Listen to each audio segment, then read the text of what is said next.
Father God, the Heavenly Father God, we praise you, we glorify your name, O Lord. Lord, thank you for this privilege to share your words, O Father. Salamat, O Diyos, sa mga kapatid namin na ginamit mo, Panginoon, upang ito po ay maging maayos ang lahat, Panginoon. It is your plan, O Father. Salamat, O Diyos, mag-usap ka po, bawat isa sa amin, upang maunawaan po namin, Panginoon, ang salita na nais mong iparating sa amin, O Lord. Lord, patawarin niyo po kami, Panginoon, sa aming mga kasalanan, Lord. Kami po ay iyong kahabagan, Panginoon, at bigyan ng kalakasan, Panginoon, punuan ng give us wisdom and knowledge, Panginoon, upang we will be able to understand your word. Salamat, O Lord. His name we pray. Amen. So, ang topic, ang scripture po natin ngayon, matatagpuan uli sa John chapter 17, verse 1. At alam po ng lahat na the book of John is determined that the Jesus Christ is the Son of God. Napatukoy niyo po yan. Mababasa po natin yan from John 1:1. The Word became flesh. Pinapatukoy po nito ang pagkatawang tao ng Panginoon. Before that, babasahin ko po yung verse natin ngayon. Okay, John chapter 17, verse 1. When Jesus had spoken those words, he lifted up his eyes to heaven and said, Father, the hour is come. Glorify your Son, that the Son may glorify you. So, this passage po, as we go back to John chapter 16, verse 25 to 33, which is nga yun ang sinabi ng Panginoon that take heart, I have overcome the world. Diba? Sinabi niya doon. So ito yung sitwasyon ngayon na ito yung senaryo na ng Panginoon ay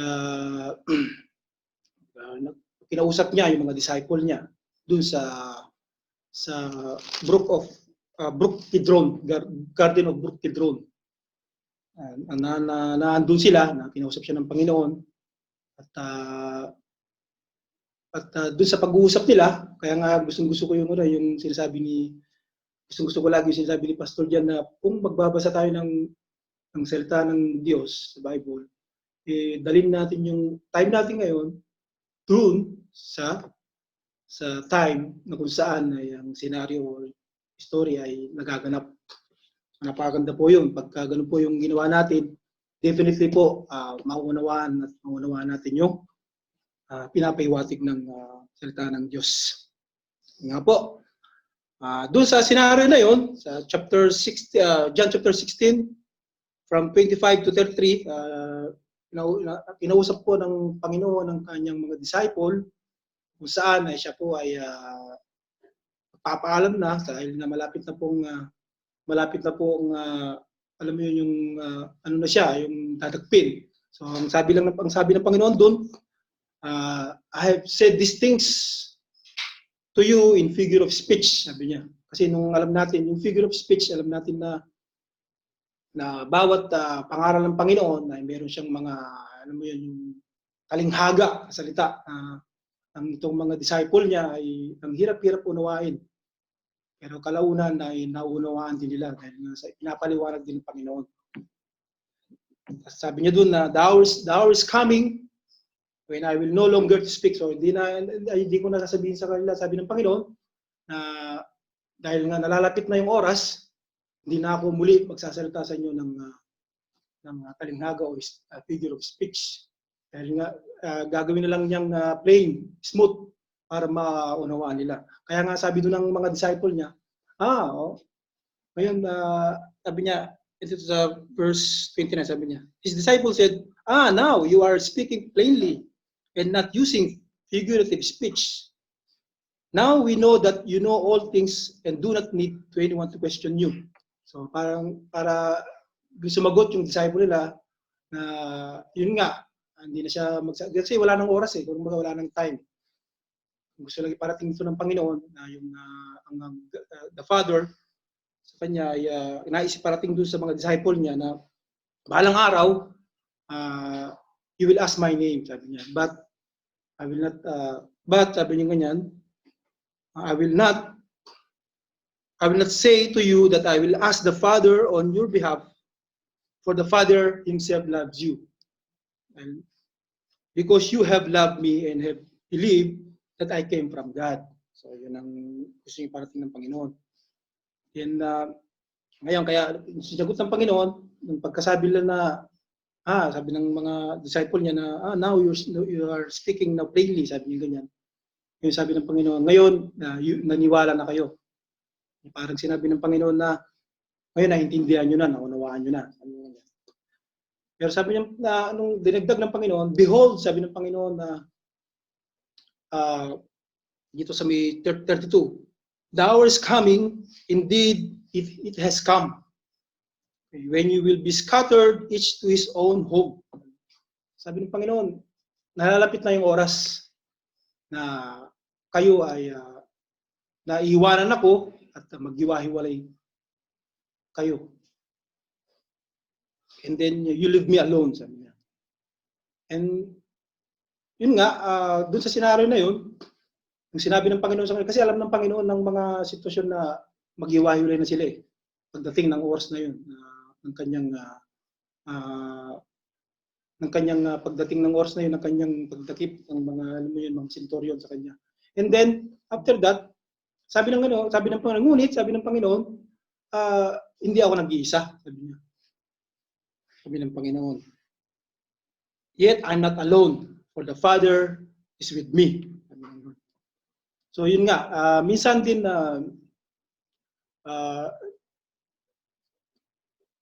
the same thing dito sa buhay natin. Minsan, may mga bagay talaga na may hangganan. No? May mga balang araw ay maghiwa-hiwalay ang mga anak ng Diyos. Pero ang gusto iparating dito ng Panginoon, na yung salita niya na sana tumimo sa ating puso. At ito ay ating ibahagi sa mga taong nais na marinig ito, i-share natin sa kanila. So yun po ang nais iparating nito ng Panginoon. Kaya nga po dun sa he lifted up his eyes to heaven, sabi niya, ang Panginoon at the same time nanalangin siya sa mga disciple niya. Kung mababasa po natin yung mga panalangin ng Panginoon from John chapter 17 from 2 to 26, napakahaba po nito. Napakahaba ng panalangin niya sa Panginoon. At mababasa po natin doon na halos ng panalangin niya ay talagang doon lang sa mga taong pinili niya, sa disciple niya mismo, na kung saan ay meron siyang communion between Father and the Son na yung mga anak ko, sabi niya, sana magiging isa sila tulad natin na isa, sabi niya. Ang dami siyang prayer na ganoon. Pero meron po siyang isang prayer na napaka-interesting na nabasa ko lang dito po sa chapter 17 verse 9 to 10. Ang sabi niya doon, isa po sa mga prayer niya, sa mga disciple niya. I am praying for them. Sabi niya, 9. I am praying for them. I'm not praying for the world, but for those whom you have given me. They are yours. Sa 10, all mine are yours, and yours are mine, and I'm glorified in them. So yun po, dito sa verse na to, dito po natin malaman na talagang ng Panginoon ay namatay lang talaga dun sa mga taong pinili niya. Kasi sabi niya dito, I'm praying for them. I'm not praying for the world, but for those whom you have given me. So dito natin mababasa at malaman at ang Diyos, pag naglilingkuran natin, ay namatay siya doon lang sa mga taong pinili niya talaga. Kaya nga po dun sa John chapter 3 verse 16, ay yung sinasabing, inuulit ko naman po, yung sinasabing word dun, ito po yung mga mundo ng mga taong pinili niya, yung mga taong naniwala at may pananampalataya sa Kanya. At saka yung whosoever doon, yung salitang whosoever, ito yung mga taong pinili niya before the foundation of the world. Napakalino po kung babasahin natin yung 17, chapter 17, verse 9 to 10. I'm praying for them. I'm not praying for the world, but for those who you have given me. Sabi niya. So yun po, doon natin malalaman na talagang Panginoon ay bago siya dakpin o bago siya arestuin, pinalangin po niya ang mga disciple niya. Wala po tayong mababasa na pinag-pray niya yung mga disciple o yung mga pinili niya na Father, yung mga disciple ko, ano mo sila, magiging saksit sila, katagot, magiging ano sila, magiging hawang buhay nila. Wala po siya pinili na ganoon. Ang pinili ng Panginoon na sana yung salita niya na ibinigay ng Panginoon sa kanya na nagmulang nagkatawang tao siya at ibinahagi niya din sa mga taong pinili niya, ay yun din ang gustong iparating ng Panginoon na yung salita na yun ay i-share din ng mga disciple niya sa mga taong maligtas. So yun po ang pinalangin ng Panginoon. And the same thing din po yan sa mga pastor natin. Alam nila na balang araw, ang mga tupa nila ay maghiwa-hiwalay. Alam nila may makanya-kanyang buhay na. Pero yung mga pastor po natin, they are always pray for us. Always pray. Ganun niya po kamahal ang kanyang tupa. And the same thing sa Panginoon, sa ating Lord Jesus Christ. Mahal na mahal niya ang kanyang disciple, yung mga pinili niya. Ganun po tayo kamahal ng ating pastor, mga leaders, mga deacons. Shoutout po sa mga poging pastor. We love you. Ayun po, ganun po panalangin ng Panginoon sa kanilang disciple, sa mga pinili niya. Na hindi po ipinalangin ng Panginoon na ito pong mga pinili ko, mga hinirang ko, ay bigyan niyo po siya ng masaganang buhay, bigyan niyo po sila ng maging success ang kanilang buhay. Hindi po ganun. Ang pinalangin ng Panginoon dito sa mga disciple, sa mga pinili niya, ay yung salita na binigay sa kanya ng Panginoon, na ibinahagi niya sa atin. Kaya sabi ko nga sa inyo kanina, sa pastor natin, yung mga salita na nanggagaling sa Panginoon na binitawan sa atin ng mga pastor, na sinare sa atin ng ating mga pastor, yun sana ay tumimo sa ating puso. Yun sana ay maging isa pamuhay natin sa araw-araw. Yun po ang naisip parating ng Panginoon. Bagko, sabi nga ng Panginoon the world hated them, sabi niya The world hated them, sabi niya ganyan. Pero, ano sabi niya, babasahin ko po Basta na yun. Chapter, verse 17.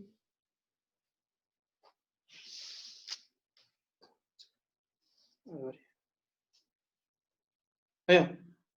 17:8. For I have given them the word that you gave me, and they have received them,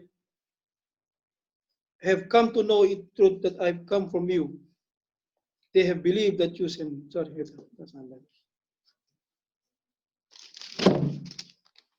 Ito. Sa 14, sorry.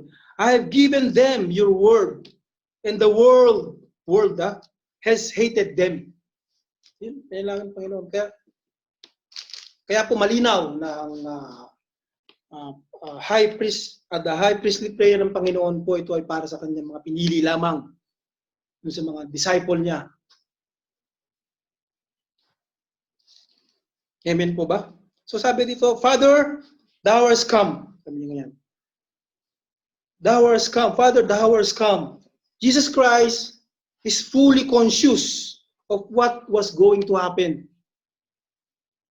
And that the end time tribulation has arrived. The notion of hour as the start of the expected end times trials.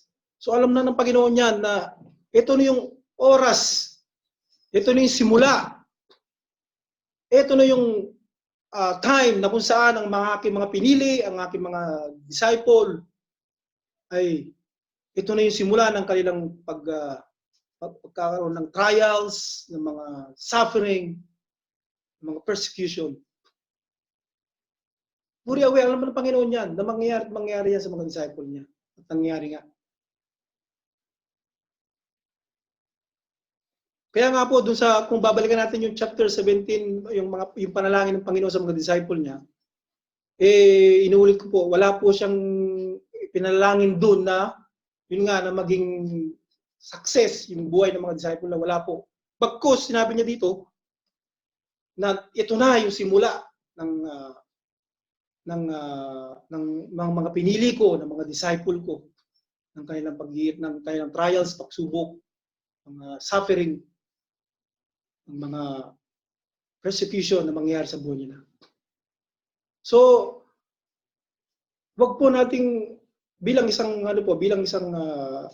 Christian, okay, believers, wag po nating isipin na porket tayo ay nagbalik loob sa Panginoong Hesus, sa isipin natin na magiging success ako, magiging mayaman ako, magiging prosperous yung buhay ko. No. Hindi po yun ang pinapahiwatig ng Panginoon dito. Hindi po yun. Ang gustong iparating ng Panginoon sa atin ng salita niya, dapat ay tumimo sa puso natin at isapamuhay natin sa araw-araw. And the last, yung glorify your Son, that the Son may glorify you. The perfect life of the Son, His incarnation, gives glory to the Godhead. The Son is glorified in His crucifixion, resurrection, and enthronement at the God's right hand. So, para po malinaw sa lahat, wala nung pagkatawang tao ng Panginoong Hesus hanggang sa kanyang pagkapako sa krus ng Kalbaryo, hanggang sa kanyang muling pagkabuhay, ito po, ang lahat po nito ay is to glorify God. So, madaling salita po, ang pagkamatay ng Panginoong Hesus, dun sa mga pinili niya, sa mga disciple niya, is to glorify God. Is to glorify God po. Hindi po para sa atin. Dahil wala po tayo ambag. May ambag tayo, pero yung kasalanan lang ambag natin. Kaya dapat pasalamat tayo sa Panginoon. Dapat pasalamat tayo dahil yun ang pinaka-the best na ginawa niya para sa atin, na hinirang niya. Yun ang pinaka-the best. Wala na. So bilang sa human responsibility, dapat yung salita niya na binigay niya sa atin, dapat i-share din natin ito. Share din natin. Dahil ganun tayo kamahal ng Panginoon. Yun lang ang gusto niyang iparating sa atin, na yung salita niyang, mga salita niya na binitawan niya, binigay niya sa atin, ay i-share din natin sa mga iba.